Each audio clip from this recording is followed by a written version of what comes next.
Bonjour, Quay. Good morning. Je m'appelle Jennifer Quaid, je suis vice-doyenne à la recherche ici à la section de droit civil, la faculté de droit de l'Université d'Ottawa. Je vous souhaite la plus chaleureuse des bienvenues à cette conférence éclair, si je peux l'appeler comme ça, conférence qui s'est organisée très rapidement, mais je trouve que c'est une conférence extrêmement importante qui réagit ponctuellement à un enjeu extrêmement important qui se passe devant nos yeux maintenant, c'est-à-dire le conflit, l'invasion et la guerre en Ukraine qui implique l'Ukraine et la Russie, mais qui pose beaucoup de questions pour l'ensemble des pays qui regardent avec horreur ce qui se produit et qui s'interrogent sur comment réagir.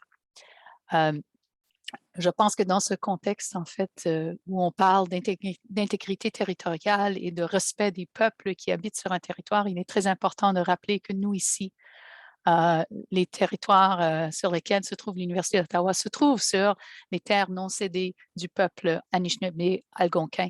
Et j'aimerais leur rendre hommage et reconnaître leur lien continu avec ce territoire dont ils sont les gardiens traditionnels. J'aimerais également rendre hommage à tous les peuples autochtones qui habitent Ottawa, qu'ils soient de la région ou d'ailleurs au Canada, nous reconnaissant les gardiens de savoir traditionnels, jeunes et âgés. Nous honorons aussi leurs courageux dirigeants d'hier, d'aujourd'hui et de demain. Je ne vais pas prendre beaucoup de temps pour présenter notre conférencière qui est connue de beaucoup d'entre vous déjà, ma collègue Muriel Paradel, professeure ici à la section et également une experte reconnue en droit pénal international qui m'a écrit vendredi, je pense que je peux partager l'anecdote en me disant, serait-il possible de partager ou de faire un petit atelier sur le droit pénal international en lien avec le conflit en Ukraine. Elle a dit, je ne suis plus capable d'écouter la rhétorique qui s'échange de tous les côtés, qui semble pas du tout ancrée en droit et qui brouille beaucoup les concepts et les cartes et j'aimerais mettre au clair les informations. J'ai dit absolument, il faut le faire, il faut prendre la parole et partager notre expertise avec la communauté, notre communauté et aussi la communauté plus large. Alors, Muriel va nous parler aujourd'hui du droit pénal international au défi de la rhétorique russe sur l'invasion ukrainienne entre opération militaire spéciale et génocide des populations pro-russes, l'impératif du juste vocabulaire et ses conséquences en termes de poursuite. Et je pense, en tant que professeur de droit, et je parle, je pense, pour l'ensemble de mes collègues, on est, on est très soucieux du vocabulaire et de l'emploi approprié des expressions juridiques qui ont un sens particulier et qui sont destinées à être appliquées dans des contextes de manière rigoureuse et dans le respect des concepts qui ont été élaborés. Alors, je pense que c'est très important ce que Muriel va partager avec nous aujourd'hui et j'ai très hâte à l'entendre passer à travers ces rhétoriques et mettre les choses au clair. Sans tarder, je vais céder la parole à Muriel Paradel. Merci. Bonjour à tous et à toutes. Merci infiniment à Jennifer et à Sophie d'avoir organisé au pied levé cette intervention. Et puis merci à vous tous et vous toutes d'être présentes. Je pensais que justement, comme c'était organisé au dernier moment, j'allais avoir un peu de public et j'en suis plus qu'enchantée, même si du coup la pression, elle est plus importante aussi. Alors, comme le disait Jennifer, pourquoi j'ai voulu intervenir? J'écoute beaucoup tous les jours, bien sûr, les débats, les tables rondes qui sont organisées relativement à la guerre en Ukraine parce que ça touche directement deux de mes domaines de recherche, le droit international pénal et puis mes recherches sur les violences politiques extrêmes et que plusieurs des crimes qui sont donc commis ou en tout cas qui peuvent être qualifiés dans le cadre de ce conflit rentrent dans mon champ de compétences. J'ai voulu intervenir parce que, alors moi, mon information vient de ce que j'écoute TV5 Monde tous les jours et les tables rondes qui sont organisées sur ce sujet, des tables rondes qui font appel à des experts dans de multiples disciplines. Alors, il y a bien sûr des chefs d'état-major, des généraux, des politologues, des sociologues, des spécialistes de l'Ukraine, des spécialistes de la Russie, des géopolitologues, des éditorialistes, des journalistes de guerre.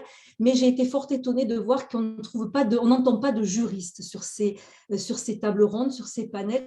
Or, il est question de crimes, il est question de la Cour pénale internationale, il est question de poursuites et au moins sur les tables rondes que j'ai écoutées, aucun juriste n'était invité. Et ce qui m'a frappé, c'est la grande confusion qu'on entend par rapport à ces crimes. Donc, crimes de guerre, crimes contre l'humanité, crimes de génocide, où on a l'impression que ces catégories sont quelque peu interchangeables. Et puis surtout, toute la rhétorique génocidaire, et j'emploie volontairement le vocable de rhétorique parce que c'est vraiment tout un discours qui a pour effet de provoquer de la réaction et donc toute cette rhétorique génocidaire qui est d'ailleurs employée de part et d'autre. Le président Volodymyr Zelensky parle de génocide, Vladimir Poutine parle de génocide et j'ai entendu encore récemment sur une table ronde un interlocuteur qui parlait de génocide de la part qui serait commis ou en train de se commettre par Vladimir Poutine sur ses opposants en Russie. Alors j'ai vraiment voulu rétablir un petit peu en tant que juriste, me dire ben là je peux peut-être contribuer en apportant quelques éclaircissements sur les qualifications pénales. Et comme tu le disais, Jennifer, c'est très important en droit parce que non seulement les catégories juridiques ont un sens, mais surtout elles entraînent des effets. C'est-à-dire qu'à partir du moment où en droit, on va qualifier des actes comme étant constitutifs de crimes d'agression, de crimes de guerre ou autres, et à partir du moment où c'est reconnu, où les éléments constitutifs sont réunis, ben, il y aura des effets juridiques. Ce qu'une reconnaissance sociologique, historique, reconnaissance de politologue de ce qu'un génocide, par exemple, est en train de se commettre, ne peut pas entraîner comme effet. C'est le droit, et le droit seul qui va entraîner ces effets juridiques. On connaît en droit ces termes de discours performatif, de catégorie performative, une fois qu'on reconnaît que la qualification pénale est reconnue, que le crime est prouvé, on a ces possibilités de poursuite. Alors, je vais diviser mon propos en 3 parties. Une petite partie très brève où je vais peut-être redonner quelques définitions sur les 2 corpus juridiques qui sont le plus sollicités, le droit international humanitaire et le droit pénal international, parce que tout le monde n'est pas forcément familiarisé avec ces branches du droit. Et puis ensuite, le gros de mon intervention va porter sur chacun des 4 crimes qui relèvent du droit international pénal, crimes d'agression, crimes de guerre, crimes contre l'humanité et génocide, vous donner les éléments constitutifs de ces crimes-là en droit et voir si effectivement, actuellement, ils sont commis ou s'ils sont ils pourraient possiblement se commettre. Et je garderai ma dernière partie sur les conditions de saisine de la Cour pénale internationale. Est-ce qu'elle peut effectivement intervenir, sachant que ni l'Ukraine ni la Russie n'ont signé et ratifié le statut de Rome, qui a donc instauré cette cour, donc ils ne sont pas des États partis au statut. Donc, est-ce qu'elle peut quand même intervenir? Si oui, dans quelles conditions? Et est-ce qu'elle peut intervenir à l'identique sur chacun des 4 crimes? Donc, voilà mon propos. Alors, je vais commencer effectivement avec un petit retour rapide, une définition de ces 2 grands corpus juridiques qui sont en jeu, le droit international humanitaire et le droit pénal international, qui sont effectivement étroitement reliés, mais qui sont 2 branches du droit bien distinctes. Alors, le droit international humanitaire, qu'on appelle aussi, et j'ai employé quelques locutions latines, le jus in bello, le droit dans la guerre, c'est effectivement le droit qui intervient dans un contexte particulier qui est la guerre déclenchée. Donc, le droit international humanitaire intervient une fois qu'une guerre a été déclenchée et il peut intervenir aujourd'hui aussi bien dans les guerres interétatiques, les guerres classiques, que dans les conflits non étatiques, c'est-à-dire les conflits civils, ce qui n'a pas toujours été le cas, mais qui maintenant est reconnu. Ce droit international humanitaire, quelle est sa vocation? Eh bien, c'est d'essayer d'humaniser la guerre, c'est d'essayer de protéger certaines parties de la population et de protéger certains biens et pour essayer de limiter les effets les plus nocifs de la guerre, les souffrances inutiles en fait. Pour essayer de limiter ces souffrances inutiles, on va identifier des populations à protéger, on va identifier des biens qui seront protégés et on va également interdire le recours de certaines stratégies, l'usage de certaines armes qui ont justement des effets indiscriminés et qui causent des dommages disproportionnés par rapport aux stratégies de guerre. Donc, voilà le droit international humanitaire. Ce droit international humanitaire, il puise à des conventions, donc des traités, il a des sources conventionnelles, mais, et c'est ce qui nous intéresse particulièrement ici, c'est un droit qui est constitué pour l'essentiel de règles de droit international coutumières.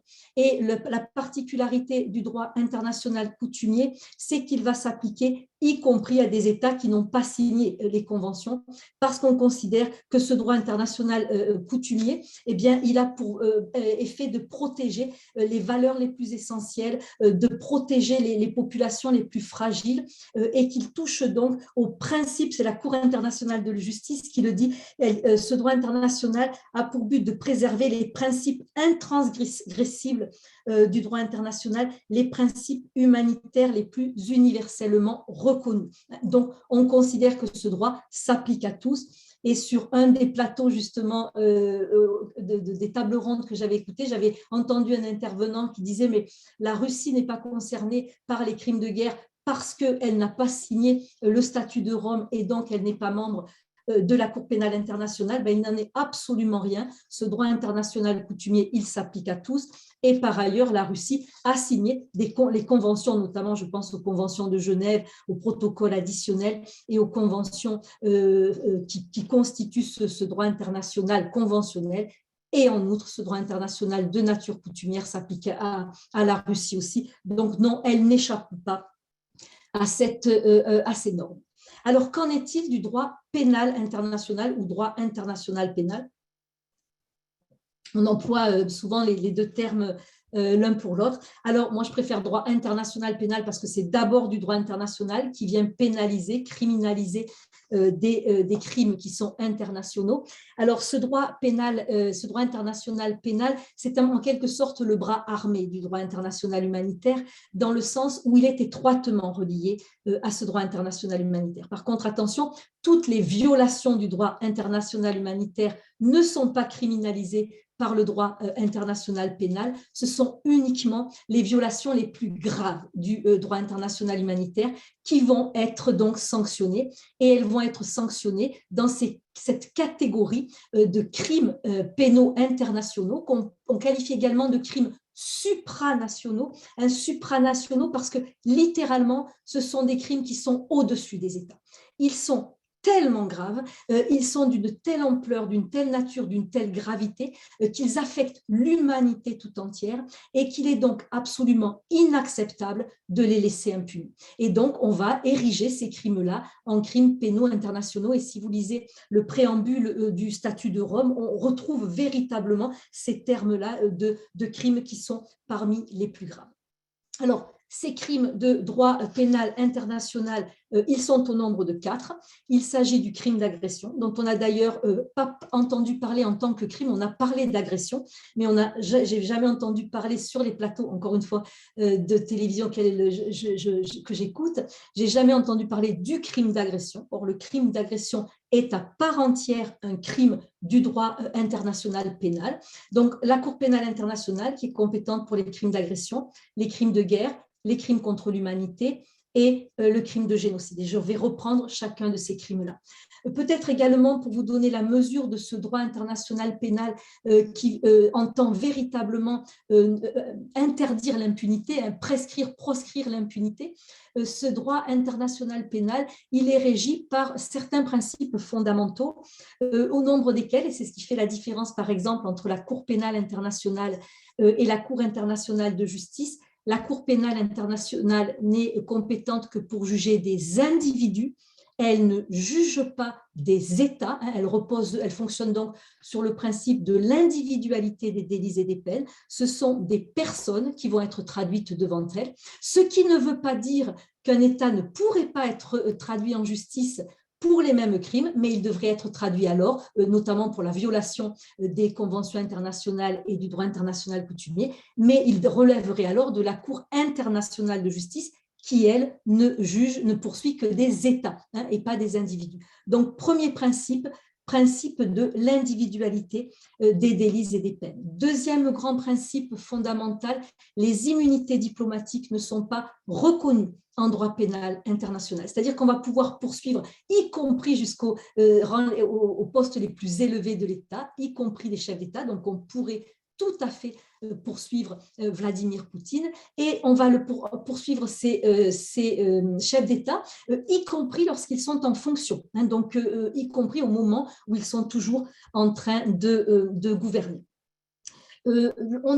Parmi ces principes, on a retenu la responsabilité pénale du supérieur hiérarchique, hein, donc un supérieur hiérarchique qui lui-même n'a pas commis directement les crimes, mais qui n'a pas empêché les crimes de se commettre ou qui ne les a pas sanctionnés au moment de les commettre et qui bien sûr était en capacité de savoir que ces crimes étaient en train de se commettre, eh bien ce supérieur hiérarchique va pouvoir être poursuivi pénalement devant la Cour pénale internationale.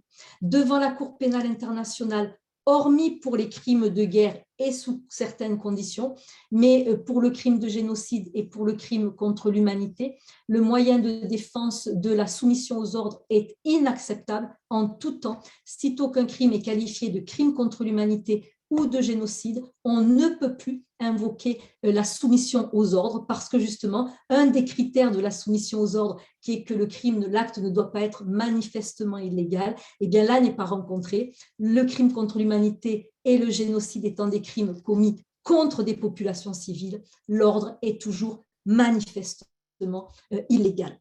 Enfin, dernier grand principe, c'est le principe de la compétence universelle qui veut que ces crimes-là puissent être poursuivis partout dans le monde et que n'importe quelle juridiction nationale, à partir du moment où, c'est le critère minimal, à partir du moment où l'auteur de ces crimes se trouve sur son territoire, eh bien, peut se déclarer compétente pour juger ce crime-là, alors même qu'aucun lien de rattachement habituel n'est présent, c'est-à-dire que l'auteur du crime, le Canada a jugé des auteurs de crimes de génocide, du génocide des Tutsis commis au Rwanda, parce que les génocidaires étaient sur son territoire. Les liens de rattachement, c'était la seule présence du génocidaire sur son territoire. L'auteur n'est pas canadien, la victime n'est pas canadienne et le crime n'est pas commis sur le territoire canadien. C'est le principe de la compétence universelle.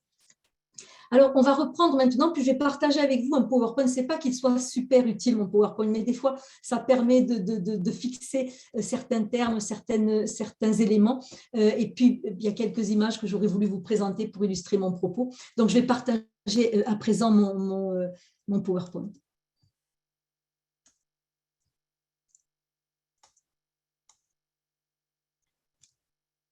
Alors, donc, bien sûr, une carte de l'Ukraine et des pays limitrophes, des pays qui entourent l'Ukraine, c'est important. Et juste pour vous, là, ces sigles-là, ça renvoie, ça désigne les centrales nucléaires qui sont présentes sur le territoire ukrainien. Et c'est une des grandes angoisses, d'ailleurs, par rapport à ce conflit, c'est que ces centrales nucléaires soient atteintes. Alors, cette carte également, pour vous présenter, parce que ça sera très important de le comprendre lorsque je parlerai notamment du génocide, donc la population ukrainienne qui est composée d'Ukrainiens et parmi ces Ukrainiens, de populations russophones et de populations pro-russes. Je vous l'indique parce que ça sera extrêmement important ensuite de revenir sur ces appartenances qui ne sont pas des identités à part entière et j'y reviendrai. Donc, cette carte qui vous permet de visualiser justement où se situent ces populations russophones et ces populations pro-russes et c'est d'ailleurs par cette partie-là de l'Ukraine que les troupes russes ont pu notamment, pas seulement, mais ont pu envahir le territoire. Alors, je vais commencer avec le premier crime de droit pénal, de droit international pénal, qui est le crime d'agression. Le crime d'agression qui est un crime à part entière, mais qui n'a été défini que très tardivement dans le libellé du statut de Rome. Il a été considéré comme étant un crime relevant de la compétence de la Cour pénale internationale dès l'adoption du statut de Rome en 1998.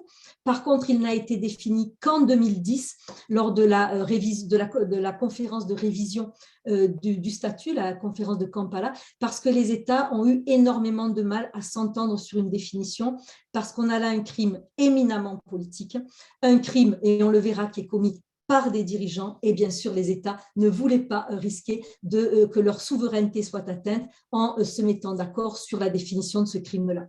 Par contre, les tenants de ceux qui voulaient que ce crime soit intégré dans le statut de Rome ont insisté en disant mais on ne peut pas poursuivre des crimes de guerre, poursuivre des crimes contre l'humanité, poursuivre des génocides, qui sont les crimes de guerre, bien sûr, commis à l'occasion d'une guerre, les crimes contre l'humanité et le crime de génocide qui peuvent être, il n'y a pas un lien direct entre ces crimes-là, mais qui souvent sont commis dans le cadre de conflits armés et par contre refuser de poursuivre le déclenchement du conflit à l'occasion duquel ces crimes seront commis. D'où donc cette définition. Et donc on entend donc par crime d'agression la planification, la préparation, le lancement ou l'exécution par une personne effectivement en mesure de contrôler ou de diriger l'action politique ou militaire d'un État, d'un acte d'agression qui, par sa nature, sa gravité et son ampleur, constitue une violation manifeste de la Charte des Nations Unies. Et par acte d'agression, on entend l'emploi par un État de sa force armée contre la souveraineté, l'intégrité territoriale ou l'indépendance politique d'un autre État. Et il y a agression qu'il y ait ou non déclaration de guerre. C'est-à-dire que même si, par exemple, Vladimir Poutine avait déclaré la guerre à l'Ukraine, dans la mesure où cette guerre n'est pas légale, on se trouve dans un crime d'agression. Donc, la déclaration de guerre ne vient pas légaliser le conflit. Alors, bien sûr, ça peut être l'invasion d'un territoire, le bombardement d'un territoire, etc. Donc, on a le détail, cet article détaille les actes qui peuvent être commis. Mais pour nous, ce qui est important par rapport à l'invasion de l'Ukraine par l'armée russe, c'est qu'on est effectivement totalement dans le cadre d'une guerre illégale. Donc ça, c'est le premier élément constitutif du crime d'agression, c'est une violation manifeste de la Charte des Nations Unies, que vous voyez inscrit là. Et là, cette violation de la Charte des Nations Unies, elle est évidente, puisque la guerre n'est légale, ne peut être autorisée qu'à deux conditions. Un État qui se trouve en état de légitime défense, il a été attaqué, ce n'est pas du tout le cas de la Russie n'a pas été attaquée, ou alors un État qui recevrait de la part du Conseil de sécurité l'autorisation d'entrer en guerre pour rétablir la paix ou la sécurité dans une région. Et là, on n'est absolument pas dans cette seconde hypothèse. Donc, le premier élément constitutif qui veut qu'on soit devant une violation de la Charte des Nations Unies, il est là. Attention, en droit, et ce n'est pas aux juristes que vous êtes que je l'apprendrai, les termes sont importants, chaque terme est important, il faut que ce soit une violation manifeste de la Charte des Nations Unies. C'est-à-dire que ça ne peut pas être un petit incident à la frontière, là, quelques tirs, il faut véritablement qu'on ait le déploiement d'une force armée conséquente. Et justement, je vous mettais dans ces photos, on voit arriver les chars militaires. Vous avez ces images de chars militaires qui arrivent, de forces aériennes qui bombardent l'Ukraine. Donc, on est manifestement dans cette agression manifeste, cette agression manifeste, cette violation manifeste de la Charte des Nations Unies. Alors, violation manifeste, ça veut dire qu'il faut à la fois que l'agression soit de par sa nature, de par sa gravité et de par l'ampleur des actes. Il faut que les trois critères soient réunis. Ils sont cumulatifs. Alors, malheureusement, la Cour pénale internationale n'a jamais été saisie pour un crime d'agression. Donc, les juges n'ont pas, à ce jour, défini ce qu'il fallait entendre par nature, gravité, ampleur des actes. Qu'est-ce qu'il fallait voir derrière, qu'est-ce qu'il fallait mettre derrière ces termes-là. Les trois critères sont cumulatifs, donc une conception qui est restrictive de l'agression. Et ça, c'est toujours dû au fait que les États ont été extrêmement réticents à intégrer ce crime-là dans le statut de Rome, et donc ils ont essayé de réduire au maximum donc, la portée de cet article. Alors, le deuxième élément deuxième élément constitutif de ce crime-là, il faut que ce crime-là était… Alors, vous voyez là, je vous ai mis la carte où on voit qu'on est bien dans cette ampleur manifeste par le déploiement des forces, par le fait que l'Ukraine a été attaquée presque à toutes ses frontières. Donc, on a véritablement cette gravité, cette nature, cette gravité et cette ampleur. Donc là, les critères seraient sûrement respectés si l'acte était déféré à la Cour pénale internationale.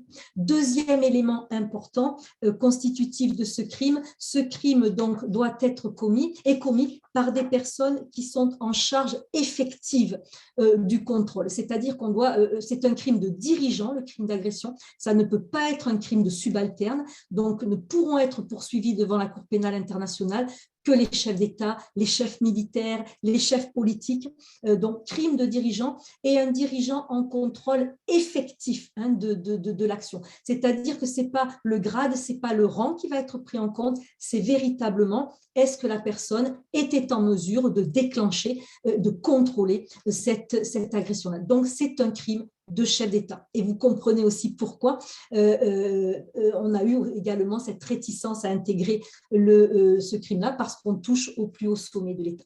Alors, si on prend effectivement le cas de l'agression, de l'invasion de l'Ukraine, à mon sens, on est totalement dans un crime d'agression. D'une part, violation manifeste de la Charte des Nations Unies, on est dans aucune des deux situations où la guerre aurait été légale, violation manifeste, on a vu l'ampleur des moyens militaires déployés, une invasion qui a été ordonnée au plus haut niveau de l'État. Donc, effectivement, ce critère-là est également rencontré et on est véritablement, cette attaque, elle porte atteinte, elle viole la souveraineté d'un État, l'intégrité territoriale d'un État et donc, effectivement, l'Ukraine, c'est un État qui est indépendant depuis 1991, c'est un État dont l'intégrité territoriale a été reconnue par la Russie, elle a été reconnue d'abord en 1991 avec la signature de l'accord de Minsk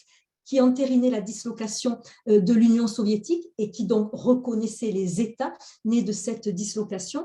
Et cette intégrité territoriale, elle a encore été reconnue par la signature, et la Russie chaque fois est signataire de ces actes-là, la signature du mémorandum de Budapest, signé le 5 décembre 1994, où en échange de la dénucléarisation de l'Ukraine, l'Ukraine sur son territoire avait des armes nucléaires qu'elle a remis à la Russie, et en échange de cette dénucléarisation, bien la Russie s'engageait à respecter l'intégrité territoriale de l'Ukraine et à lui assurer sa sécurité. Donc à tous les niveaux, le crime d'agression, à mon sens, est complètement constitué.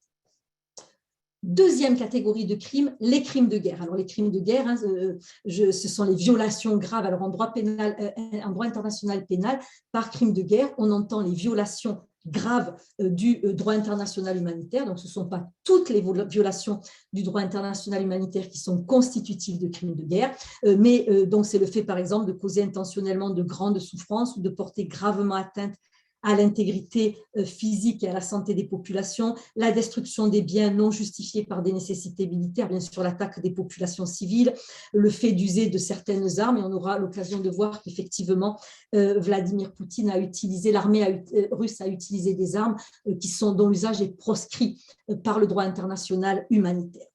Alors, élément constitutif de ce crime de guerre, donc il faut bien sûr que les crimes soient commis dans le cadre d'un conflit armé, là on n'a pas, et pas dans le cadre de simples incidents ou émeutes, donc là aucun problème, on est véritablement dans une guerre, et qui plus est une guerre interétatique.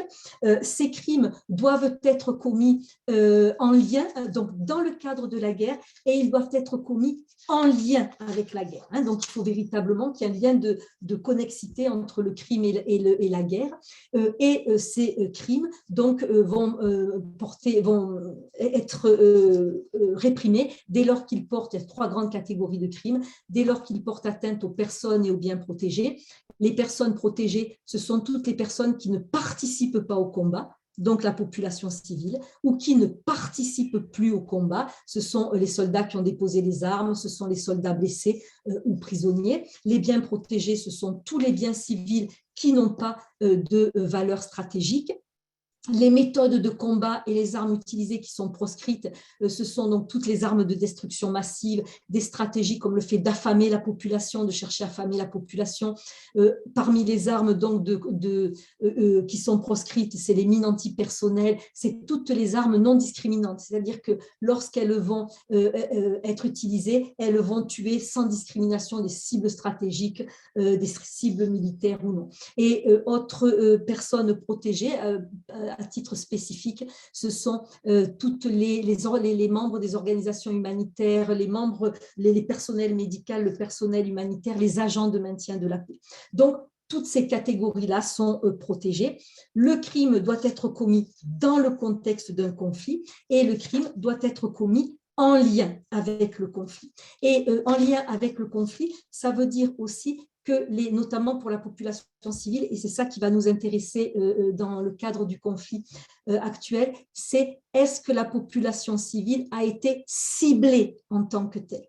C'est-à-dire que des victimes civiles dans le cadre d'une frappe militaire stratégique qui fait, et excusez-moi le terme, mais qui occasionne des dommages collatéraux, à partir du moment où les victimes n'ont pas, la population civile n'a pas été ciblée en tant que telle, on n'est pas dans un crime de guerre. Donc le crime de guerre suppose un élément intentionnel, comme dans tout crime, et cet élément intentionnel, s'agissant des populations civiles, s'agissant des biens civils, il faut qu'il y ait cette intention de détruire ces populations ou ces biens. Donc on est véritablement, on les cible.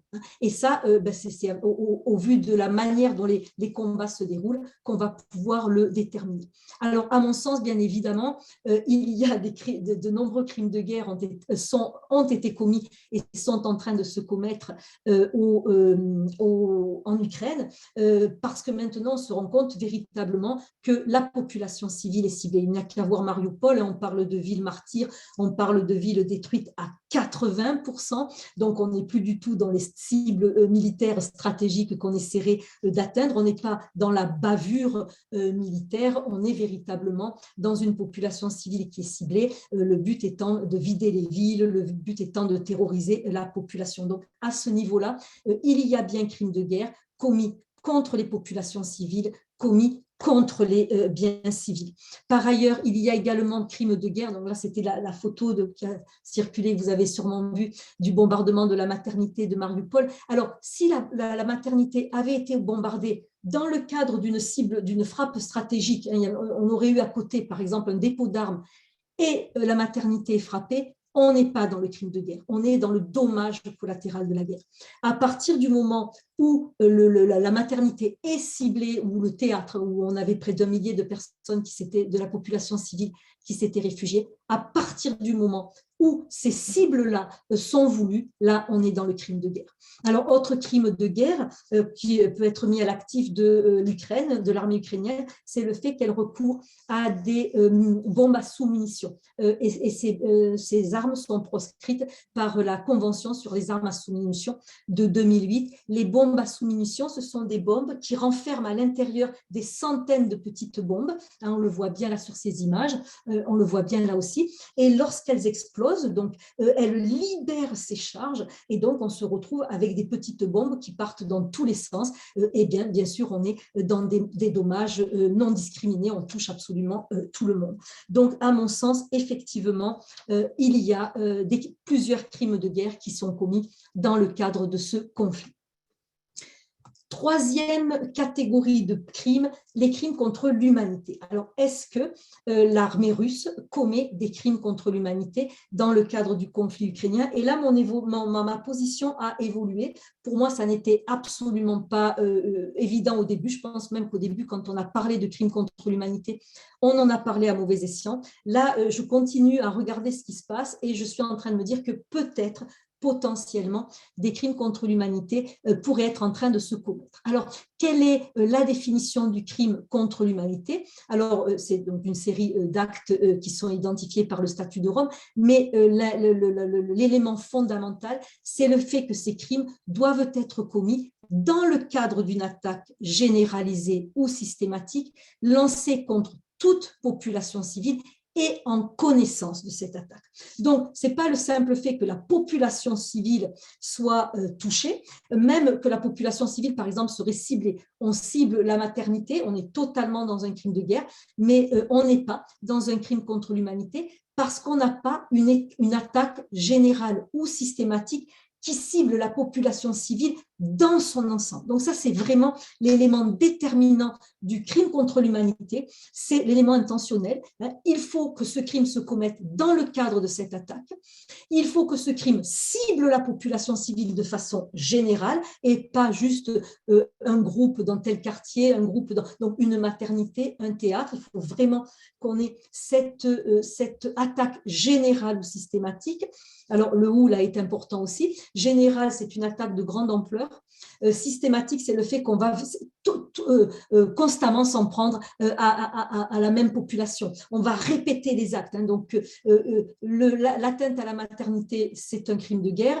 On atteint tous les bâtiments civils. On a cette systématicité. On commence à entrer dans la catégorie et les critères du crime contre l'humanité. Contre toute population civile et en connaissance de cette attaque. C'est-à-dire que les crimes doivent être reliés à une politique d'État. On a une politique qui est une politique d'attaque contre la population et pas seulement, encore une fois, des attaques non préméditées. Il faut véritablement qu'il y ait planification de cette attaque générale ou systématique. Alors, jusqu'à présent, j'avais tendance à dire que non, parce qu'on avait, oui, des crimes de guerre commis contre la population civile, des crimes de guerre commis contre des biens civils, mais je n'avais pas encore vu les éléments, les caractéristiques de cette attaque générale ou systématique. Ce qui est en train de me faire changer d'avis, mais avec beaucoup de précautions, parce que moi, je travaille bien sûr avec ce que j'entends sur les plateaux de télévision et les images que je vois, c'est notamment Mariupol. Mariupol, où on a une ville qui est dévastée à 80%, donc là, on n'a plus de stratégie de bavure militaire, on est véritablement dans une attaque généralisée contre la population civile, elle est généralisée, c'est toute la ville, elle est systématique, on s'en prend à tous les éléments. L'élément peut-être qu'il faut prendre en compte, mais je ne dis pas du tout que c'est en train d'atténuer le fait que je pense qu'on est un crime contre l'humanité et peut-être là en train de se commettre, c'est que Mariupol, c'est une ville stratégique.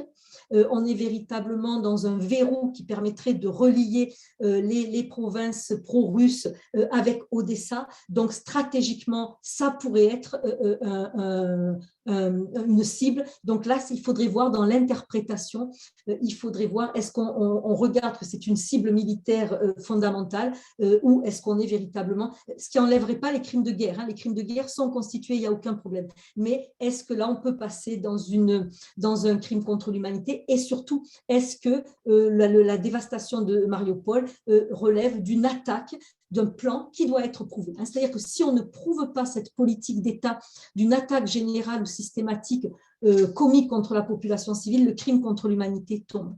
Alors par contre, les critères sont évolutifs et il n'est pas nécessaire que l'attaque soit officielle, c'est-à-dire qu'à un moment donné, officiellement, l'État dit, et on retrouve des écrits, je lance une attaque contre une population civile.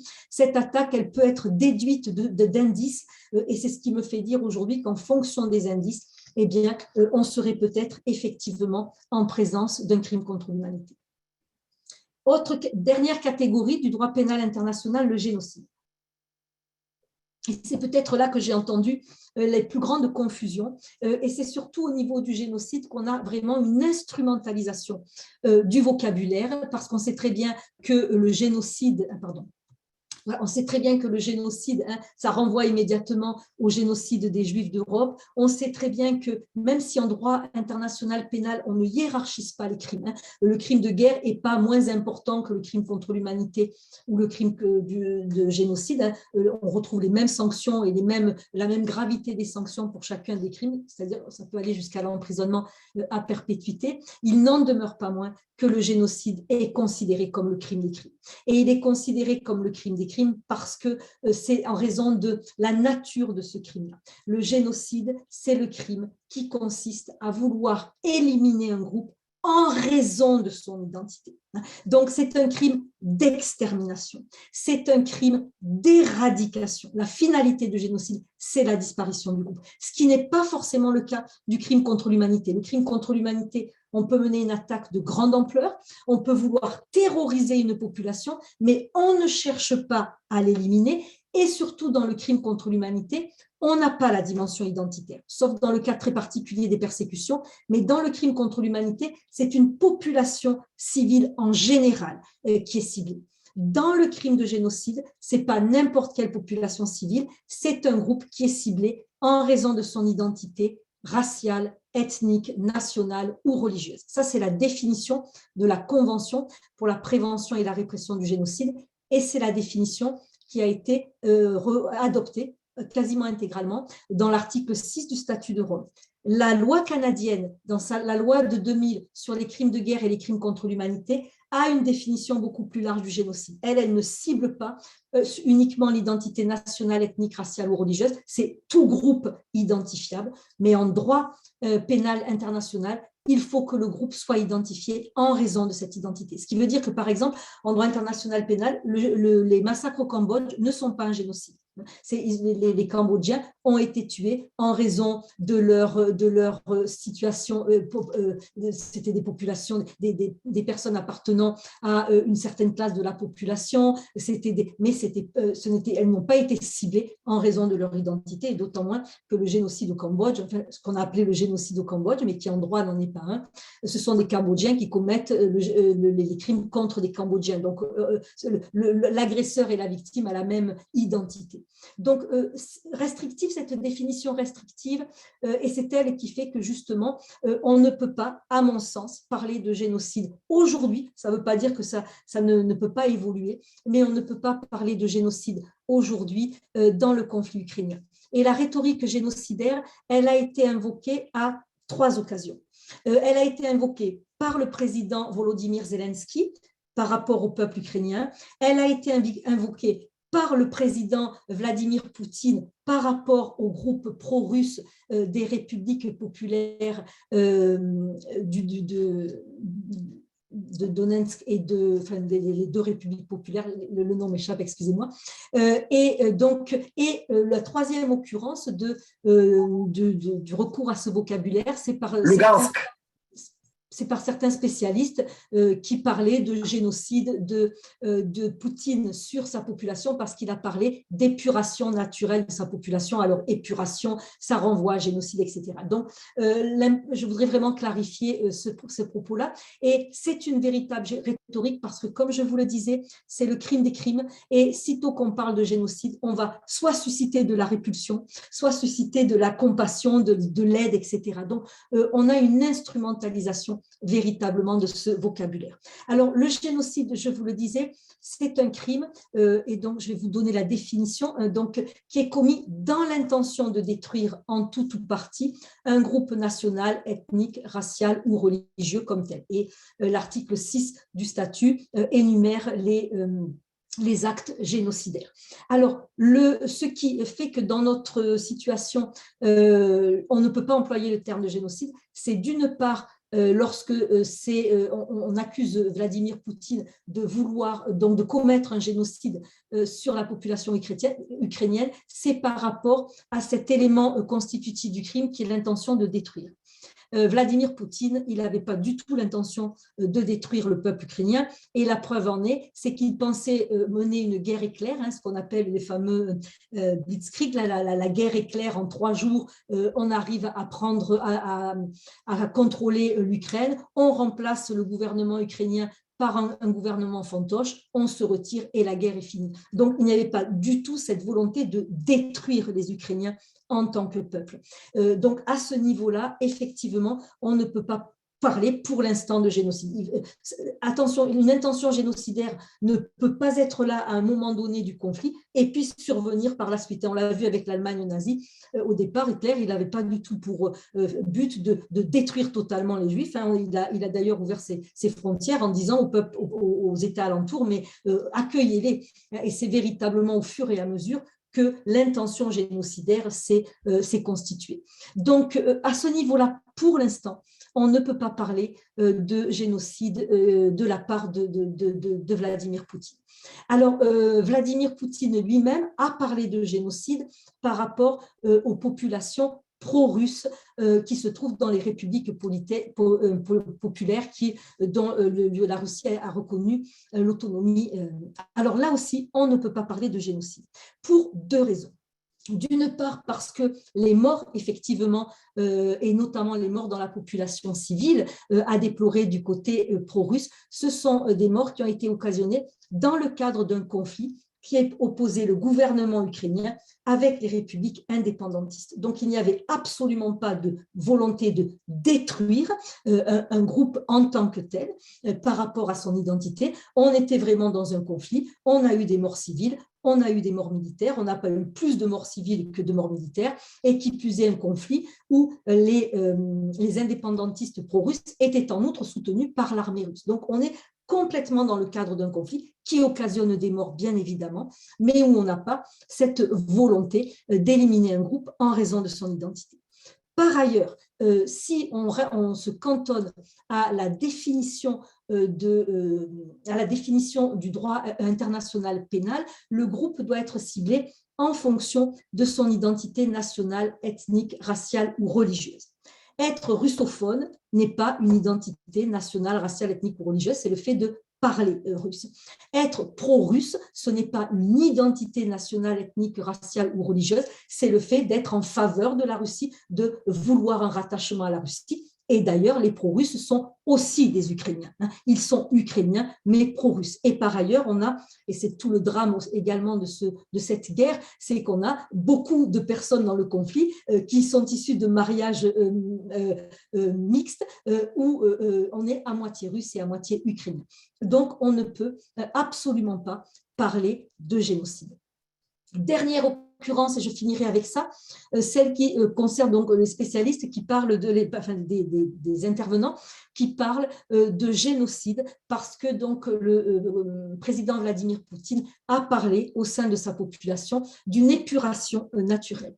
Alors le génocide, encore une fois, c'est le but concerne des populations en raison de leur identité ethnique, nationale, raciale ou religieuse, donc absolument pas par rapport à une identité politique, par rapport à l'adhésion à une idéologie politique, par rapport au fait d'être opposant ou non. D'ailleurs, le contraire de génocide, le génocide est l'opposé d'une guerre. Il peut effectivement être commis à l'occasion d'une guerre, mais il est complètement l'opposé d'une guerre parce que le génocide, par hypothèse, ne concerne que la population civile. Et comme c'est un crime d'éradication, on va vouloir éliminer tout le monde dans la population civile. Et on va vouloir éliminer aussi bien, on va éliminer le nourrisson comme on va éliminer la personne de 80 ans et plus. On veut faire disparaître cette identité et du coup, la victime n'est pas un opposant, c'est pas un combattant, c'est pas un résistant, c'est pas un opposant. La victime, c'est une personne qui est désignée pour mourir uniquement en raison de son identité et qui ne peut pas se défausser de son identité. On est opposant, on peut décider de ne plus s'opposer.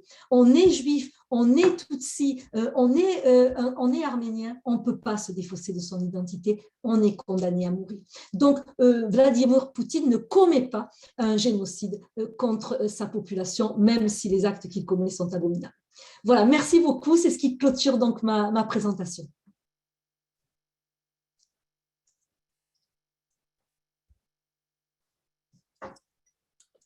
Merci Muriel pour cet entretien vraiment informateur. Je pense que tout le monde, en tout cas, je m'inclus dans cette liste, tout le monde a appris quelque chose et de voir l'application concrète de ces principes qui sont souvent très abstraits dans l'imaginaire des gens, à un conflit qui est en train de se dérouler actuellement là, et de faire les nuances qui s'imposent. C'est vraiment tout un travail. Je te remercie chaleureusement de la part de tout le monde. C'était vraiment, vraiment intéressant. Là, je m'adresse aux 50 personnes qui sont dans l'auditoire pour vous inviter à poser des questions si vous en avez. Muriel est disponible, la professeure Parallèle est disponible pour répondre à vos questions, bien sûr en lien avec le sujet de sa présentation, mais si vous avez des questions brûlantes actuellement, c'est votre chance de vraiment avoir la possibilité d'obtenir les éclairs d'une grande experte dans ce domaine. Alors, je vais surveiller le chat, mais pour ceux qui s'intéressent à y aller, vous pouvez lever la main et ensuite tout de suite poser votre question à haute voix si ça vous intéresse. Et là, je vois déjà 3 personnes. Marie-France. Marie-France, alors... Allô, Bâti. Oui, je vais y aller si vous permettez. Merci beaucoup, Muriel. J'ai trouvé ça vraiment très éclairant et très bienvenu aussi, hein, effectivement, dans le discours actuel. Si tu permets ma question, parce que j'ai bien compris ton exposé et puis toute l'opprobre, en fait, de la commission de ces crimes-là, qui soit de nature coutumière ou, en fait, de nature un peu plus conventionnelle. Mais ma question porterait plutôt sur l'aspect, disons, juridiction des tribunaux compétents, donc malheureusement peut-être post-conflit. Alors, si un État comme la Russie n'a pas ratifié le statut de Rome, mais que donc la Cour pénale internationale n'est pas compétente pour les individus, dont Vladimir Poutine, est-ce que la Cour internationale de justice a une compétence subsidiaire pour l'État, qui est la Russie? Et puis, pour les individus concernés, est-ce qu'on doit se rabattre sur un tribunal du type Nuremberg, c'est-à-dire un peu ad hoc, ou sur des tribunaux nationaux qui se déclareraient une compétence universelle, comme la Belgique, par exemple, l'a fait? Alors, et ça, du coup, je réalise qu'il y a la troisième partie de mon propos que j'ai omis, celui sur justement la compétence de la Cour pénale internationale. Alors, la Cour pénale internationale, à partir du moment où on est dans des crimes qui relèvent de sa compétence matérielle, et c'est le cas, un crime de guerre, crime d'agression, éventuellement crime contre l'humanité ou crime de génocide, donc en termes de compétence matérielle, elle serait compétente. En termes de compétences temporelles, elle serait compétente parce que la Cour est compétente pour les crimes commis après son entrée en vigueur. Elle est entrée en vigueur le 1er juillet 2002, donc en termes de compétences temporelles, il n'y aurait aucun problème. En termes de compétences liées aux États membres, elle est compétente en principe dans 2 situations, soit que le crime a été commis par le ressortissant d'un État membre qui a signé le statut de Rome, soit que le crime a été commis sur le territoire d'un État membre. Alors, en l'occurrence, ni l'Ukraine ni la Russie ne sont membres de la Cour pénale internationale. Donc, dans ces 2 situations-là, elle ne serait pas compétente. Par contre, la Cour pénale internationale peut être saisie dans 2 autres occasions. Elle peut être saisie par le Conseil de sécurité. Et là, si elle est saisie par le Conseil de sécurité, elle peut connaître de tous les crimes, même commis par 2 États qui ne sont pas membres de son statut. Et le Conseil de sécurité, dans ces cas-là, il intervient au titre du chapitre 7 de la Charte des Nations Unies, c'est-à-dire rétablissement de la paix et de la sécurité internationale. Donc là, le Conseil de sécurité pourrait saisir la Cour pénale internationale et elle pourrait être compétente. Malheureusement, la Russie fait partie des États membres permanents du Conseil de sécurité, détentrice d'un droit de veto, donc on tombe là immédiatement dans le fait que le Conseil de sécurité ne saisira pas la Cour pénale internationale. L'autre occurrence, et qui en l'espèce va fonctionner, c'est qu'un État peut ne pas être membre de la CPI, mais donc il n'a pas signé ni ratifié le statut, mais il a pu déposer auprès du greffe de la Cour une acceptation de compétence. Et c'est le cas de l'Ukraine. L'Ukraine, au moment des problèmes donc des premiers conflits après la révolution de Maïdan, la pro-européenne, etc., et puis avec l'annexion de la Crimée, l'Ukraine a déposé auprès de la Cour pénale internationale une déclaration de compétence. Et dans la mesure où le conflit actuel est totalement lié aux violences qui ont été commises, c'est la suite de ces violences-là, à ce moment-là, la Cour pénale internationale pourrait tout à fait en connaître. Et d'ailleurs, le procureur l'a saisi et il y a 39 États membres qui ont saisi la Cour pénale internationale. Le seul crime où elle ne pourrait pas en connaître, c'est le crime d'agression. Parce que le crime d'agression est enfermé dans des règles de compétences très limitées, encore une fois parce que les États ne voulaient pas risquer d'être poursuivis devant la Cour pénale pour ce crime-là. Et donc, s'agissant du crime d'agression, hormis si elle est saisie par le Conseil de sécurité, où là, elle a sa compétence illimitée, mais le Conseil de sécurité ne la saisira pas. Autrement, dans tous les autres cas, il faut que le crime ait été commis par un État membre sur le territoire d'un État membre. Ce qui veut dire que dans le cas du crime d'agression, et uniquement dans le cas du crime d'agression, il faut que les 2 parties soient membres de la Cour si elle est saisie par le procureur ou par un État membre. Si elle est saisie par le Conseil de sécurité, non, mais autrement. Donc, à ce niveau-là, pour le crime d'agression, c'est sûr qu'elle n'en connaîtra pas. Pour les autres, oui, elle peut, par le biais de cette déclaration de compétences. Et puis, par ailleurs, la Cour pénale internationale a une compétence complémentaire, hein, c'est-à-dire qu'avant tout, on veut que ce soit les États qui jugent eux-mêmes les crimes commis sur leur territoire ou par leurs ressortissants, hein, pour intérioriser cette justice. Donc, elle a une compétence complémentaire, donc elle n'est pas exclusive des compétences nationales, et la compétence de la CPI n'est absolument pas exclusive des compétences nationales au titre de la compétence universelle. Et en tant qu'État, là, c'est devant la Cour internationale de justice que la Russie pourrait… Et aussi à relever, je ne l'avais pas mentionné, mais quand la Cour pénale internationale est saisie, elle est saisie pour tous les crimes qui se commettent, donc pas seulement les crimes commis par la Russie. Si l'Ukraine commet des crimes pénaux internationaux, elle pourra être poursuivie devant la Cour pénale internationale également.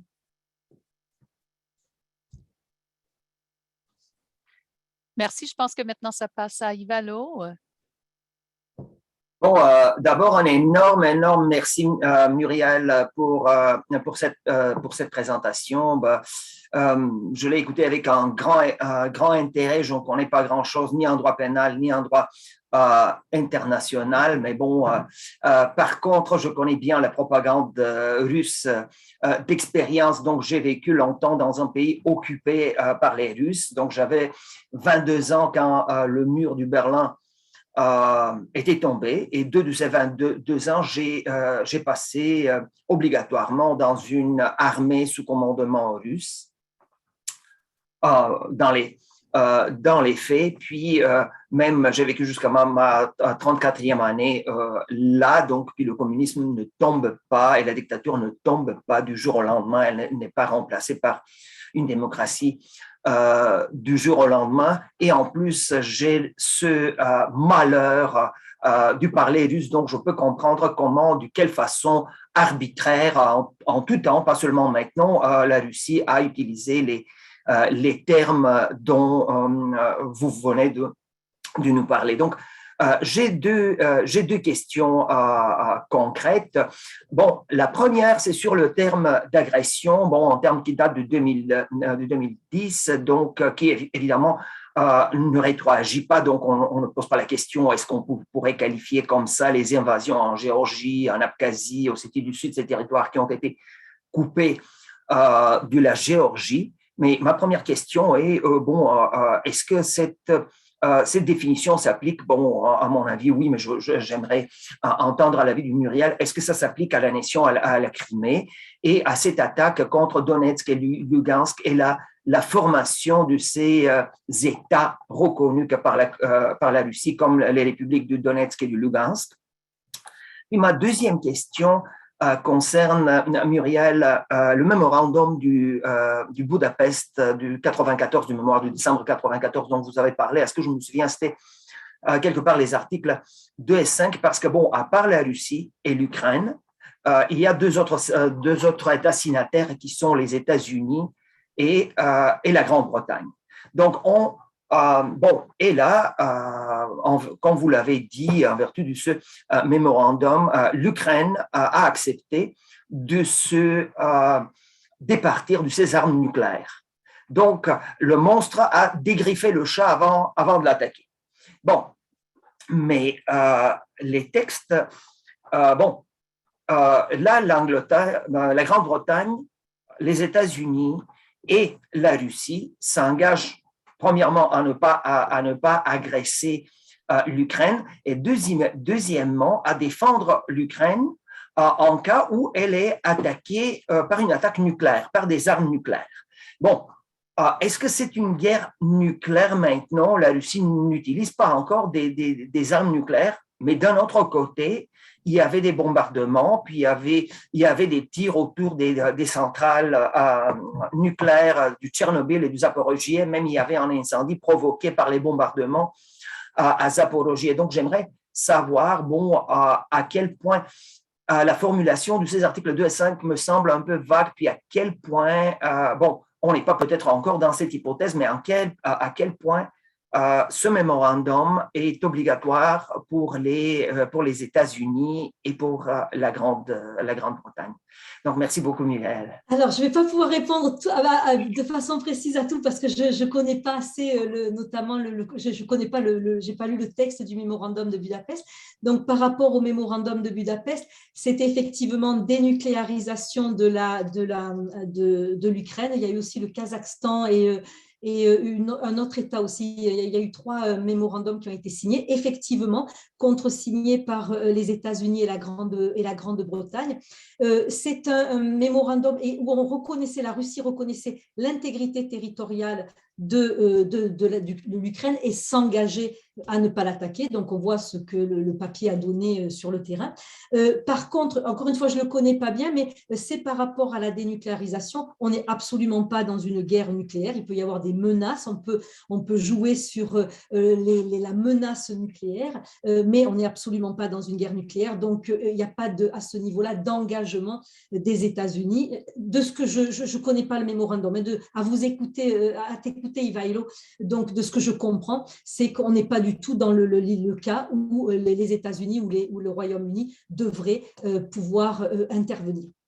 Donc, pour ce qui est de l'Ukraine, de la Crimée et des provinces populaires dont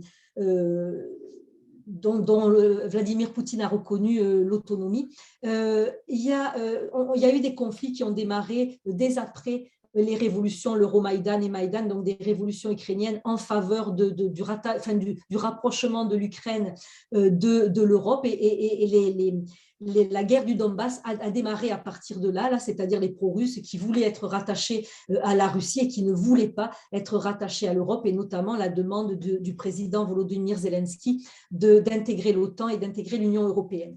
Donc, ces conflits le conflit du Donbass a démarré à partir de là, et il y a eu un soutien de la Russie aux résistants pro-russes, mais il n'y a pas eu un engagement de la Russie tel quel, direct dans ce conflit-là. Donc, à mon sens, mais je ne connais pas bien la situation, je n'ai pas eu le temps suffisamment d'étudier, donc à mon sens, par rapport au Donbass, on ne peut pas parler d'agression, parce qu'il faut véritablement qu'il y ait une politique d'État, de chef d'État, et l'agression doit être manifeste, c'est-à-dire qu'il faut vraiment qu'il y ait une ampleur de l'attaque. Là, on a plus eu un soutien de la Russie aux pro-russes qu'une invasion. Donc, je pense qu'à ce niveau-là, on ne peut pas parler de crime d'agression. Pour ce qui est de la Crimée, là aussi, je ne connais pas suffisamment bien pour pouvoir me prononcer. J'ai entendu la présidente de la Crimée qui… non, je confonds. D'ailleurs, je confonds… non, excusez-moi, je confonds avec la Géorgie. Pour la Crimée, c'est pareil. On n'a pas eu, là aussi, on a eu une annexion unilatérale, mais on n'a pas eu véritablement une agression au sens de l'article 8 bis du statut de Rome. Maintenant, le problème de cet article, c'est que la Cour pénale n'ayant jamais été saisie pour ce crime-là, il nous manque toute la jurisprudence pour essayer de mettre de la chair derrière les termes. Donc, du coup, excuse-moi, Ivailo, mais je ne peux pas bien te répondre là.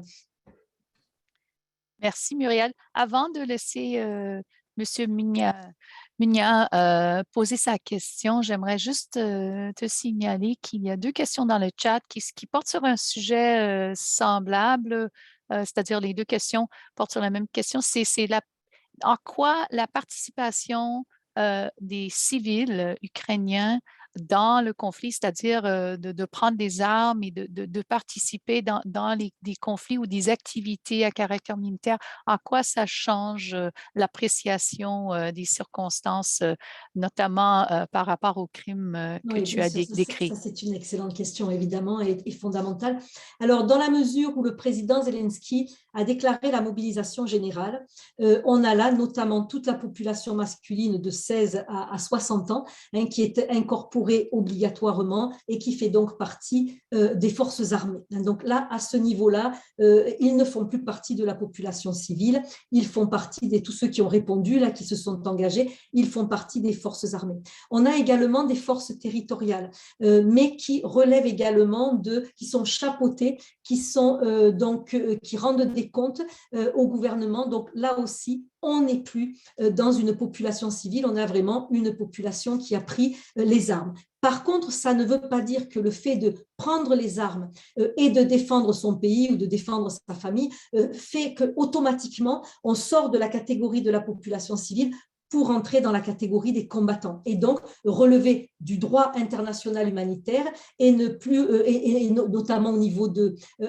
un combattant, on ne pourra pas commettre un crime contre l'humanité contre un combattant. On ne pourra pas commettre un crime de génocide contre un combattant parce que ces crimes-là ne ciblent que la population civile. Donc à ce niveau-là, c'est important de savoir si on est combattant ou pas. Et par ailleurs, quand on est un combattant, on va relever de toute la protection particulière que le droit international humanitaire accorde aux combattants et qui est différente de celle accordée à la population civile.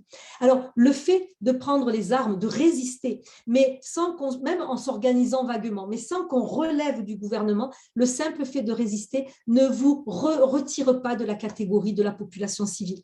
Et ça a été reconnu par les juridictions pénales internationales qui disaient, mais le fait de prendre une arme pour défendre sa famille, soudainement, ne vous fait pas devenir un combattant. Il faut relever d'une structure organisée, il faut relever d'une organisation suffisamment précise et où on rend des comptes pour sortir de cette catégorie de combattants. Par contre, du côté de Vladimir Poutine, c'est de dire tous les civils qui ne s'en vont pas, et là, on a ouvert des couloirs d'évacuation, des couloirs de sécurité, des couloirs humanitaires, tous les civils qui ne s'en vont pas deviennent donc des résistants. Ça, bien sûr, c'est complètement une aberration. D'une part, parce qu'il y a des civils qui ne peuvent pas partir, hein, je pense à des femmes, à des enfants, à des personnes âgées, etc. Il y a des personnes qui ne savent pas où aller. Et puis, par ailleurs, il y a des personnes qui restent parce qu'elles ne veulent pas quitter leur pays, mais qui ne prennent pas part au combat. Donc là, ça va être toute la question, justement, du fait surtout de la mobilisation générale et de ces forces territoriales. La mobilisation générale, force territoriale, on tombe dans la catégorie des combattants, c'est sûr. Mais il y aura toute une catégorie intermédiaire qui va être plus difficile à cerner parce qu'on a quand même tout un pays qui se défend. Et il y a aussi toute la question des miliciens, des milices où les miliciens ont en plus, là je ne m'y connais pas, si Jabber était là, il pourrait vous donner, je ne sais pas s'il est là d'ailleurs, mais lui pourrait vous donner vraiment les précisions parce que lui c'est le spécialiste du droit international humanitaire, mais je sais qu'il y a aussi un statut particulier pour les miliciens, je pense notamment aux milices tchétchènes là, qui ont rejoint les forces russes. Merci, Muriel, c'est très intéressant. Et par ailleurs, c'est la question en fait, de cette catégorie mitoyenne que je me suis fait poser par mes propres étudiants en salle de classe. Alors, je pense qu'il faut faire un suivi avec Jabber, effectivement. Alors, Monsieur Minjinia, c'est à vous. Merci. J'ai très bien suivi Muriel. Merci beaucoup pour cette clarté, cette précision par rapport à l'actualité qui s'impose à nous, les juristes. Vraiment, il faut avoir un avis plus éclairé, plus nuancé, plus conforme au droit. Je voudrais que Muriel essaye un peu de revenir sur la question de la compétence, du principe, la compétence universelle, parce que je me dis, est-ce que ça ne serait pas l'une des voies efficaces par lesquelles les États pourraient passer pour finalement mettre en œuvre des responsabilités pénales individuelles, que ce soit du chef du crime contre l'humanité, crime de guerre ou éventuellement crime d'agression. Et subsidiairement, je voudrais aussi l'entendre s'exprimer sur l'épineuse question de coopération judiciaire. Donc, si jamais la CPI exerçait sa compétence vis-à-vis des responsables, de présumés auteurs des crimes d'agression, crimes contre l'humanité, crimes de guerre, nous savons que la CPI ne peut que compter sur la coopération des États. Et pour vous, est-ce que avec cette difficulté que nous avons pu déceler dans la pratique de la CPI, est-ce qu'il y a vraiment plus de chances à ce que des actions pénales devant la CPI puissent quand même aboutir, parce qu'il faut lutter contre l'impunité et permettre aux victimes finalement de faire entendre leur voix, parce qu'il y en a des milliers et c'est très important que ces victimes se sentent se sentent concernées, se sentent écoutées et puis qu'elles aient une possibilité de pouvoir prendre parole. Merci. Alors, merci beaucoup pour vos 2 questions. Alors, par rapport à la compétence universelle, ça va dépendre, bien évidemment. Bien sûr que ça peut être une voie complètement pour parvenir à juger les crimes commis donc durant ce conflit. Par contre, ça dépend vraiment des pays, de la loi en matière de compétence universelle adoptée par les pays. Par exemple, au moment où on a parlé pour la première fois de cette compétence universelle, la Belgique avait adopté une loi qui est extrêmement large, c'est-à-dire qu'elle avait besoin d'aucun lien de rattachement, même pas que la personne accusée soit sur son territoire. Donc n'importe qui pouvait de n'importe où dans le monde déposer une plainte devant les tribunaux belges pour poursuivre des criminels, des personnes en tout cas soupçonnées d'avoir commis un des 4 crimes du droit pénal international. Et elle a été obligée de revenir très très vite sur cette loi-là, de la réduire parce qu'elle s'est retrouvée avec des centaines de plaintes qui venaient de partout dans le monde. Et comme il n'y a pas d'immunité en droit international pénal, des plaintes contre des chefs d'État. Donc, si je prends le cas de la loi canadienne en matière de compétences universelles, il faut au moins que la personne qui est accusée de ces crimes-là se trouve sur le territoire canadien. Donc, ça veut dire qu'il faut quand même un minimum de lien de rattachement pour pouvoir poursuivre. Donc, ça dépend, et ça dépend des termes des lois nationales en matière de compétences universelles. Pour ce qui est de la coopération avec la Cour pénale internationale, effectivement, c'est le point épineux. Alors, ce qu'il faut voir, c'est que le procureur s'était saisi lui-même du conflit, des crimes commis durant le conflit, et par ailleurs, 39 États ont saisi la Cour pénale internationale. Ce qui veut dire que là, c'est fondamental en termes de coopération. Ça veut dire que ces 39 États, mais ça veut dire les services de renseignement, ça veut dire toute la capacité qu'ils ont à donner de l'information, vont participer, vont collaborer avec la Cour pénale internationale et elle pourrait dès lors là arriver effectivement à recueillir des preuves. Et par ailleurs, sur place, vous l'avez peut-être vu dans les reportages, on voit l'armée ukrainienne qui prend un maximum de photos, qui essaie justement, en prévision de poursuites à venir, qui essaie d'accumuler le maximum de preuves. Donc, même si on a eu des problèmes, effectivement, on a parlé au début qu'on n'avait pas beaucoup d'images du conflit, qu'on ne savait pas trop ce qui se passait, mais n'empêche qu'on commence à en avoir de plus en plus et on va avoir là une coopération internationale comme on ne l'a jamais eu jusqu'à présent en termes de poursuites devant la CPI. Alors, c'était quand même encore des questions très intéressantes. J'ai vu qu'il y avait une autre personne, Mme Saint-Gelais, qui a baissé sa main. Alors, je ne sais pas si vous voulez poser votre question, Mme Saint-Gelais. Oui, bonjour. Est-ce que vous m'entendez bien? Oui, on vous entend. Oui, parfait. Bonjour. Moi, je suis une ancienne de la faculté de droit. Excusez-moi, est-ce que je peux vous demander d'ouvrir votre caméra, s'il vous plaît? Oui, un moment. Merci beaucoup. Juste un petit moment. Merci beaucoup. Bonjour. Bonjour. Je suis une ancienne de la faculté de droit, donc j'ai gradué en 2008, je pense.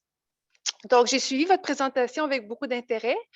Je me demandais, par exemple, au niveau, vous avez parlé des critères à rencontrer là, pour les auteurs des crimes, des crimes. Donc, par exemple, en l'instance de la Russie. Je me demande qu'est-ce qui pourrait s'appliquer au niveau de la complicité.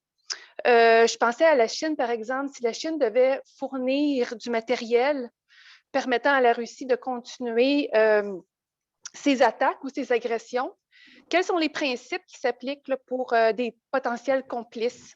Merci beaucoup. Alors, effectivement, en suivant les crimes, on a tout à fait des règles de complicité qui sont prévues par la Cour dans le règlement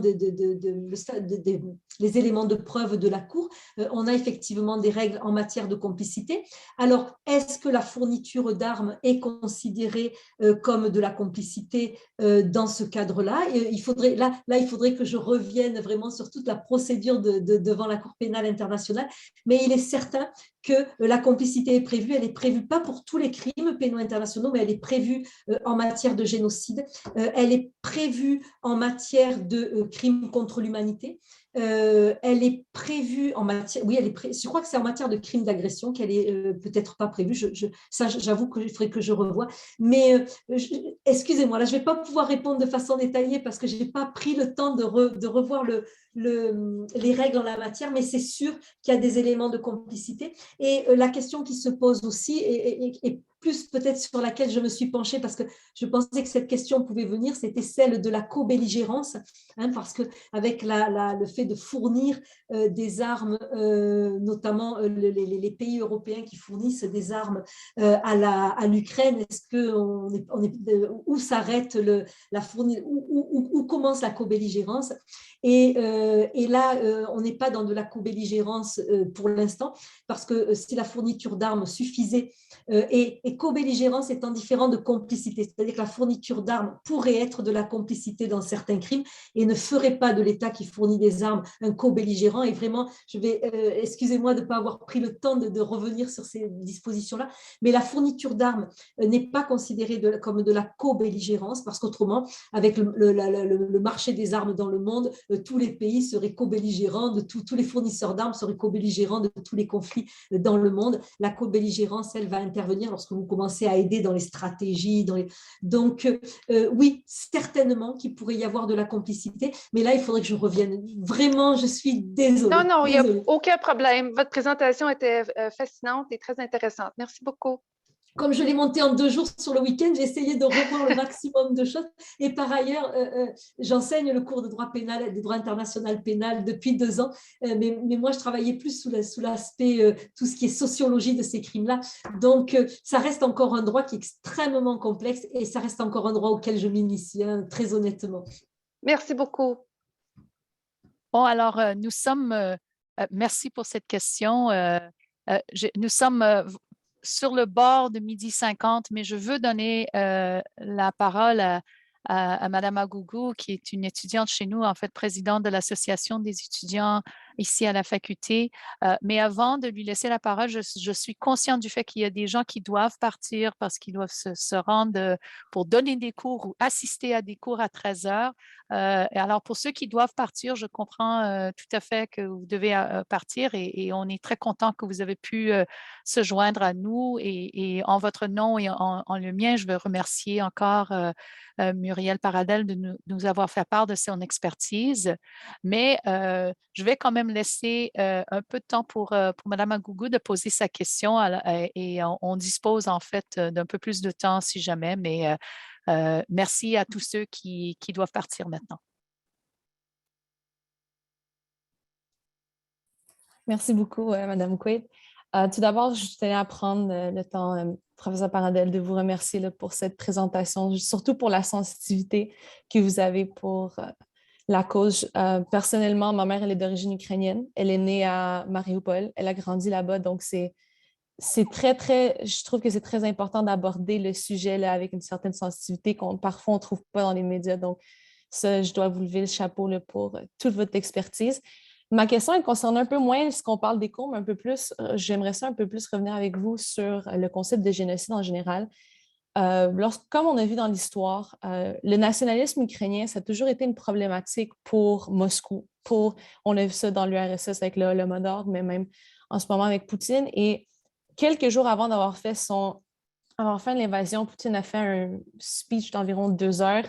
Et même pour reprendre les mots de M. Khrouchtchev, j'ai le malheur de parler russe, donc je l'ai regardé. Et il a beaucoup aussi mentionné, oui, il a mentionné le génocide des personnes russes, mais il a beaucoup mentionné aussi le nationalisme ukrainien, comme que l'Ukraine n'existe pas, que ça a toujours fait partie de la Russie. Et en ce moment, ce qu'on voit dans la guerre, oui, les civils sont ciblés, mais ce qu'on voit aussi en ce moment, c'est qu'on commence à avoir des déportations d'Ukrainiens on commence à rapporter ça de l'Ukraine, qu'on les déporte en Russie, afin un peu comme de les dénationaliser. Donc, moi, je voulais voir, puisque j'ai totalement compris là, comme la définition restrictive du génocide, où est-ce que ça se trouve tout ça, le fait qu'on veuille combattre le nationalisme ukrainien?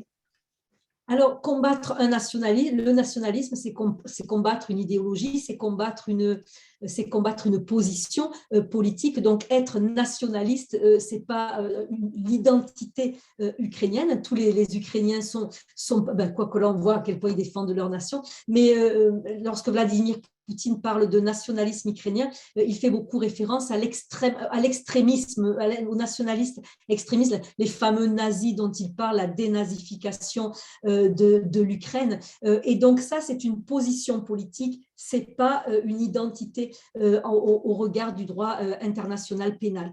Par ailleurs, et encore une fois, le droit international pénal a adopté une définition qui est restrictive du génocide et des identités qui peuvent faire l'objet d'être victimes de génocide.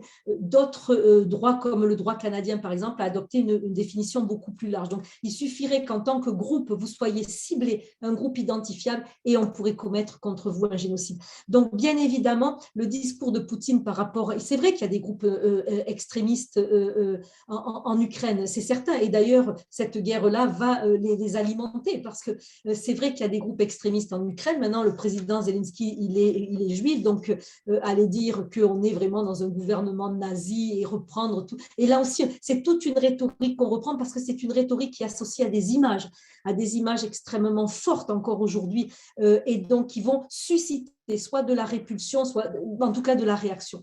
Donc, si on parle en termes de nationalisme, le nationalisme n'est pas une identité en tant que telle. Par contre, effectivement, ce que veut faire Vladimir Poutine et ce qu'il veut mettre en avant, c'est que l'identité nationale et le nationalisme et l'identité nationale, ce sont deux choses différentes. Une identité nationale, j'appartiens à une nation. Le nationalisme, c'est une idéologie politique.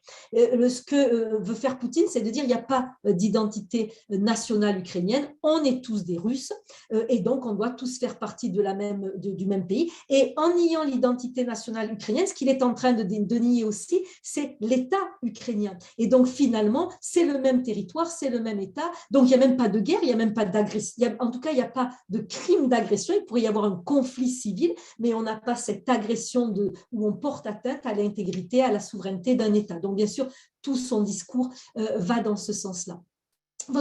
L'autre partie de votre question, c'était ? Tout simplement, on va dire les citoyens ukrainiens en ce moment qui se font déporter oui, de Mariupol. La déportation. Alors, si Vladimir Poutine se contentait juste je mets des guillemets bien sûr, mais de déporter une population, ça serait considéré comme un crime contre l'humanité, ça ne serait pas considéré comme un génocide, parce que dans le génocide, il y a la volonté d'éliminer le groupe. Ça serait ce qu'on appelle un nettoyage ethnique. Ça serait, c'est-à-dire qu'on libère un pays, une région, on la nettoie, entre guillemets, on évacue les personnes, mais par contre, on ne les tue pas. Donc, la déportation en elle-même, si elle n'est pas accompagnée d'autres crimes, ne constitue pas en elle-même, ne suffit pas pour constituer le crime de génocide, parce qu'encore une fois, on n'élimine pas le groupe. Et c'est vraiment c'est pour ça qu'on ne reconnaît pas le génocide culturel, par exemple. C'est pour ça parce que le génocide aboutit à une élimination du groupe. Et il y a deux grandes catégories de crimes génocidaires. L'élimination physique, bien évidemment, mais toute l'élimination biologique, où vous ne tuez pas les personnes, mais par contre, stérilisation des personnes, interdiction des mariages. Je le voyais par exemple au Rwanda, où l'ethnie passe par le père, ou encore en ex-Yougoslavie, où la religion musulmane passe par le père. Eh bien, on viole les femmes, on les excusez-moi le terme, mais c'est vraiment ça, on les engrosse, et l'enfant qui naît de ces femmes-là, l'enfant qui naît d'une femme musulmane violée par un non-musulman, il n'est pas musulman.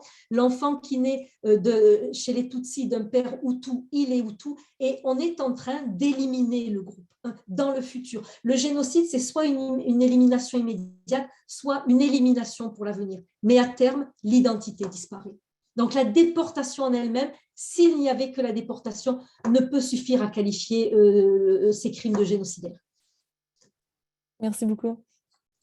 Merci Muriel encore pour ces explications qui sont fort utiles. On voit la complexité des questions qui se posent et qui en fait pousse contre nos compréhensions, si je peux dire ça, historiques des concepts, parce que maintenant, on voit l'application dans des contextes nouveaux, mais qu'il y a toujours un peu du vieux qui revient aussi. Là, il y a des thèmes qui se répètent.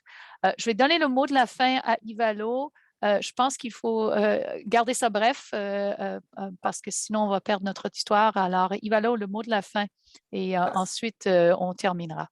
Merci Jennifer. Ça va être vraiment bref, mais la question de notre ancien Laurence pour la complicité m'a fait penser à autre chose. Muriel, 2 mots sur la situation de la Biélorussie dont le territoire pratiquement a été utilisé pour toutes les attaques du nord vers Tchernobyl, vers Kiev. Et bon, est-ce qu'il y a une responsabilité de M. Loukachenko par rapport à cela? Oui, alors tout à fait. Puis là, ça fait partie justement de ces éléments qu'il faut que j'aille encore étudier. Lorsqu'un État prête son territoire, si par exemple on avait des bases russes qui sont vraiment sur le territoire ukrainien et qui sont accueillies véritablement pour permettre l'agression, on pourrait considérer la Biélorussie comme étant complice de… je ne sais pas très bien là, il faudrait que je revoie si ce sont des règles de complicité ou de… Mais oui, effectivement, le fait de… par contre, est-ce que le fait de juste permettre que les troupes traversent le territoire, est-ce que c'est considéré comme de la complicité? Là, encore une fois, c'est tout un domaine qu'il faut que j'aille approfondir et malheureusement, comme pour la question tout à l'heure, j'ai plus de mal à y répondre parce que là, il faut que je revienne sur mes livres et je suis désolée. Mais il est certain que le fait de prêter son territoire, le fait, par exemple, si la Biélorussie fournissait des troupes, là, on aurait totalement une coaction, là, on aurait vraiment une complicité, soit la complicité, coaction par complicité, soit un co-belligérant. Mais là, il faut véritablement que je revienne sur ces parties-là. Mais je vais le faire, hein, je vais le faire vraiment.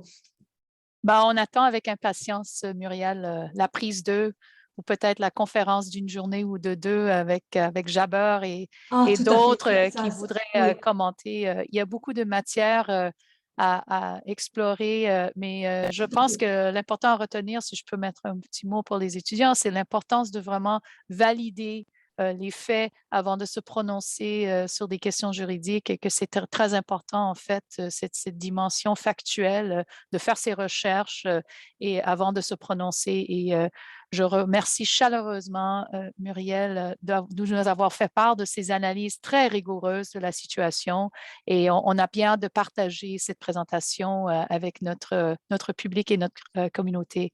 Alors, merci. Merci. Est-ce que je peux juste 2 petits mots? D'abord, vous remercier vraiment à tous.